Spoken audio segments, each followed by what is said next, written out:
Members of a Des Moines family say they were terrorized when Ankeny police burst into their home without knocking, and they say somebody could have been hurt or worse, killed because of it. Erin Brobeck has the story. It's new at 10. I've been so traumatized I don't sleep at night. Sally Prince is afraid to stay in her Des Moines home. She isn't afraid of burglars breaking in. She's afraid of the police. On Thursday, Ankeny police executed a search warrant at her home looking for someone they suspected of using stolen credit cards to buy clothes and electronics. The whole search was caught on surveillance video. Ankeny police tell us they knocked first, but the video tells a different story. It shows one officer pounding on the side of the house. Seconds later, officers use a battering ram to force their way in. Prince's son, Justin Ross, was in the bathroom at the time, and he was armed with a gun that he's legally allowed to carry when an officer kicked the door. I stood up, I drew my weapon, I started to get myself together to come out the door. I heard somebody out in the main room say police, and I reholstered my weapon. I sat back down and I put my hands in my lap. If the officer had gotten in the bathroom on the first kick, the story probably would have had a different ending. I would have been standing there with my weapon drawn, pointed at the doorway, and they probably would have shot me. This was over property purchased with a stolen credit card. It doesn't make any sense that they would go to such extremes for something that simple.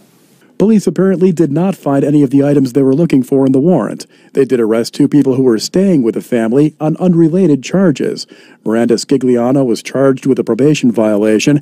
Richard Adair was charged with possession of drugs with intent to deliver. The family believes the police were also trying to cover up the way they were executing the warrant by covering up and, in one case, even ripping out a security camera. You can see this officer spots the security camera in front of the house and then rips it right out.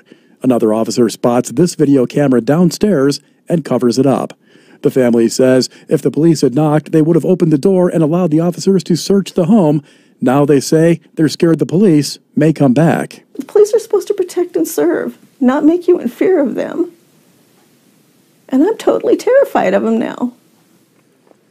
Ankeny police executed the warrant in Des Moines because the alleged theft took place in Ankeny, but the suspects live in Des Moines. Now, Ankeny police say they do not have any written policy governing how they conduct search warrants, and they cannot comment any further on this because it's considered an ongoing investigation. Police always tell us they have reasons for things they do. Anybody in that house with a violent criminal past that would have made them enter that way? In a word, no. 2 of the people had no criminal history at all. In fact, Justin Ross, the gentleman that we interviewed, was recently honorably discharged from the Army. The 3rd person does have an arrest record, but the most serious charge that we found was for theft, and that charge was dismissed. And I got to ask, because I assume a lot of people want to know, why do they have all these cameras in the first place, Aaron? Good question. The woman who owns the house, both of her sons, we interviewed the one. She's got another son that we didn't interview.